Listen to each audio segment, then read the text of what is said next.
ఇక 2024 పార్లమెంట్ ఎన్నికలను భారత ఎన్నికల సంఘం మొత్తం 7 దశల్లో నిర్వహిస్తుంది.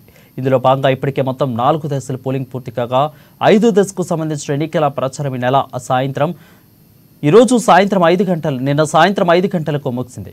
కాగా ఈరోజు 5వ దశ పోలింగ్ సోమవారం జరగనుంది.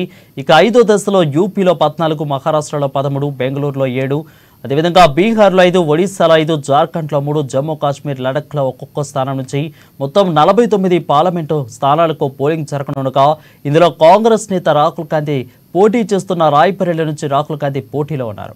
అలాగే లక్నో నుంచి కూడా రక్షణ శాఖ మంత్రి రాజ్నాథ్ సింగ్, అమేథీ నుంచి స్మృతి ఇరానీ, కైసర్గంజ్ నుంచి బ్రిజ్భూషణ్ కుమారుడు కరణ్ పోటీలో ఉన్నారు.